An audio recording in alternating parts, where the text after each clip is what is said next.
Olá, na aula de hoje, aula de Química número 5, vamos falar aqui um pouco de poluição química. Temos aqui uma fábrica, né? Ambas, né? Duas fábricas, uma eliminando aqui gases poluentes e a outra aqui, com certeza, também vai emitir gases poluentes e eliminando água contaminada. Estou aqui, né? Jogando aqui vendo aqui quase uma perspectiva do que eu estou vendo, né? Então é o seguinte, os tipos de poluição, principalmente de gases, a química ajuda a diminuir essa contaminação, né? A diminuir a contaminação do ambiente. Por exemplo, todo carro, quem tem motor a combustão, né? Combustão interna, carro, moto, eles têm que ter um filtro, né? Esse filtro vai ser, é chamado de catalisador. Aqui está tudo em espanhol, fica show de bola. Mas no Brasil, obrigatoriamente tem que ter esse catalisador. Nas fábricas também é obrigatório, caso for expelir algum gás poluente, fruto de queima de combustível fóssil principalmente, é obrigatório ter esse catalisador. O que acontece no catalisador? Está aqui, ó, aberto aqui o modelo. Aqui tem partículas químicas que faz com que o ar contaminado, com vários componentes químicos, está aqui, ó, H2, CO2, nitrogênio, vários poluentes. Quando ele entra em contato com essas paredes do catalisador, ele meio que entra, eles condensam, né? Eles fazem uma reação química. Nessa reação química, eles ficam não gasosos, fica líquido, fica pastoso, né? Eles grudam na parede do catalisador. Por isso que o catalisador precisa ser trocado de acordo com um determinado tempo, para que ele possa fazer o seu papel, que é limpar, né, o gás poluente que está entrando aqui. Ok? Temos aqui no Brasil quantidade de rios e lagos, açudes, né, são contaminados. Tem que ter muito cuidado de usar esse tipo de água. E também existe a contaminação por chuva ácida, principalmente onde tem cidades que emitem uma quantidade grande de poluentes. Um exemplo aqui no desenho, uma fábrica lançando esses poluentes, caminhões, carros lançando poluente no ar. Esses poluentes, né, se não utilizado aquele catalisador, eles vão ser jogados na atmosfera em forma de vapor.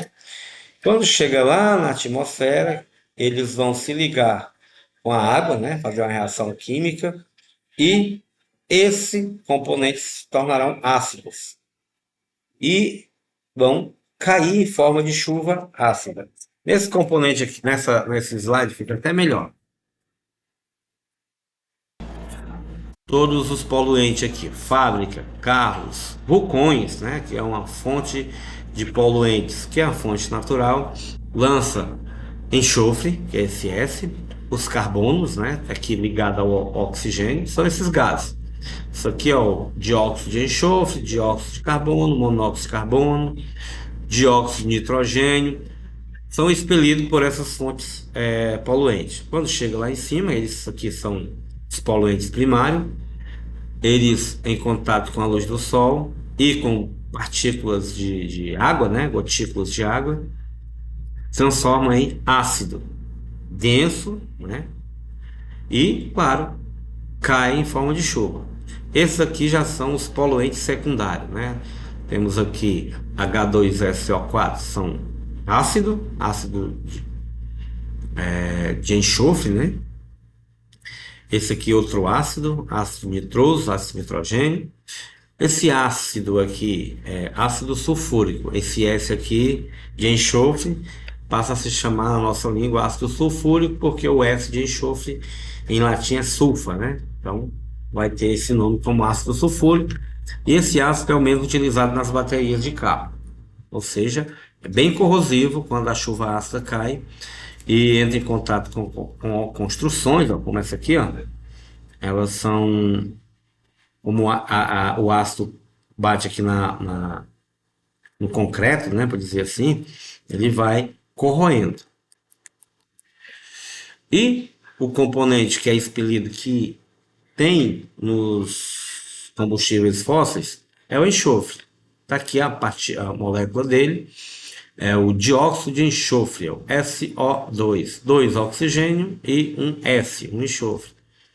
Esse componente, quando o combustível fóssil é queimado, principalmente o óleo diesel, é expelido no ar, né? Então, quando chega lá na atmosfera, aqui o SO2, ó, ele vai se transformar em ácido sulfúrico. E o componente, no caso o diesel, tem, não tem como tirar todo o enxofre, ele tem componentes de enxofre nele. Quando você for no posto, tem a letra S, S10, na bomba de combustível do diesel. Tem que ter o S e o 10, porque no Brasil é permitido apenas 10 partículas de enxofre por milhão de diesel, né? 10 partículas por milhão indica que o diesel tem a quantidade que os órgãos do Brasil permitem. Alguns países não têm esse controle e a poluição é bem maior. Também a poluição, vamos falar da poluição dos lençóis freáticos, além do dióxido de enxofre, o dióxido, que é esse aqui, é CO2, né, que vai para a atmosfera. Os fertilizantes são grandes poluentes. Aqui o rapaz colocando aqui veneno nas plantações. E esse fertilizante, que é sintético, que é agressivo, ele vai contaminar, né, o lençol freático, porque quando chover, a água vai entrar no solo e vai até o lençol freático, provocando aí contaminação desse lençol freático. Tipo isso, ó. O desenho aqui vai dizer bem direitinho, aqui tem uma fazenda, né? Tem um rio, aqui é jogado algo que possa poluir o solo. Quando chove, a água vai escorrer e vai poluir aqui o lençol freático. O lençol freático fica aqui pertinho da parte do solo, né? Quando cava um poço profundo, é essa água que é tirada, é do lençol freático. Um pouco mais abaixo, existem os aquíferos. Aí é mais profundo, acima de 800 mil metros, dependendo do local. E algumas regiões não tem aquíferos. Aquíferos só tem em algumas regiões. No Brasil, por exemplo, eu acho que provavelmente tem uns 3 ou 4 aquíferos, né? E o Nordeste aqui não estudei, não descobriram ainda um aquífero aqui no Brasil, no Nordeste, né? E claro, a poluição urbana dos lixões, né? Que o desenho está bem explícito. Nos lixões, como não são, o lixo não é tratado, ele também vai poluir as camadas inferiores, né? Com toda essa contaminação aqui de cima do lixão, vai escoar com a chuva, né? Escoa, vai entrar no lençol freático e também vai contaminar o solo. Além da queima, né? O pessoal queima bastante lixo nos lixões, aquela poluição vai expelir aqui gás metano, outros gases como os anteriores e vão contaminar também a atmosfera. O correto é o poder público fazer aterro sanitário, que vai tratar o lixo de forma adequada. E vamos falar também da acidez de alguns objetos, né? Que aqui uma paleta de pH. pH é a acidez ou a basicidade do objeto. Vai ter questão na nossa prova. Então, vai de 0 a 14 e bem no meio aqui é neutro, 7. Então, água, saliva, sangue humano, neutro. Uma água, o pH dela tem que estar aqui nesse intervalo. Quanto mais à minha esquerda, sumo de tomate, sumo de limão, que é o suco, né, de limão, o suco gástrico que está dentro do nosso estômago, quanto mais à esquerda vai ficando ácido, ficando corrosivo. E, claro, para a direita vai ficando também corrosivo, que tem aqui os componentes básicos, né? A lixívia, tem o amoníaco, tudo esses são também corrosivos porque o pH dele está alto. Ou seja, o que não vai extrair hidrogênio ou acrescentar hidrogênio nas moléculas, é neutro.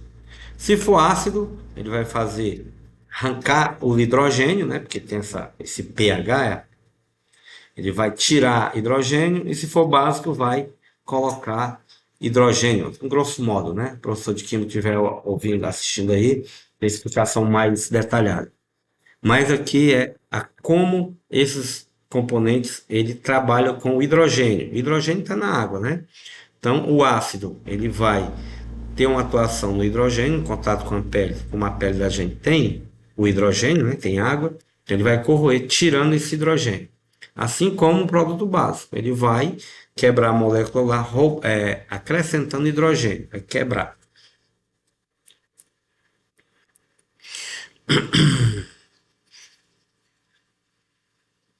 Temos aqui um fármaco, falar sobre o fármaco, que é nada mais do que o componente que o remédio tem, né? Você vai tomar um remédio, o que é que tem um remédio?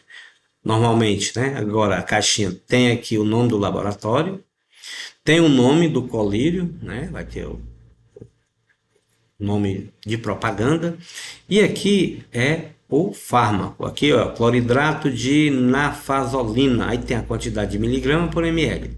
Sulfato de zinco, 0,3 miligrama por ml. Isso aqui chama de fármaco. Ele é que vai atuar para resolver o problema ou ajudar a resolver o problema, né? Então, o fármaco se encontra no remédio. Normalmente, ele vai dizer a quantidade em miligramas por ml. Temos aqui também uma caixinha de analgésico, né? No caso aqui é o paracetamol, muito utilizado. É um analgésico e antitérmico. E antigamente tinha muitos ácido acetil salicílico, que é o AAS. Também usado para combater a dor e a febre. Medicamentos mais vendidos sem receita para aliviar dores e febre, são esses aí, né? Ácido acetil salicílico, ainda tem o dipirona. E claro, os medicamentos que utilizamos, como chá, né? Aquele medicamento que é feito em casa, aquele mel, é chamado de medicamento fitoterápico. Né? Tem que ter muito cuidado, porque as plantas têm a sua quantidade de fármacos, né? Não especificado pelo químico. Então, se for tomar um chá, tomar um mel, tem que tomar cuidado, saber o que é que tem e a quantidade específica para não ter problemas. Principalmente quem está grávida, não pode ficar tomando alguns tipos de chá, né? Aqueles mel feito em casa, balas artesanais, né? Tem que ter muito cuidado. E é isso, a nossa aula. Boa prova!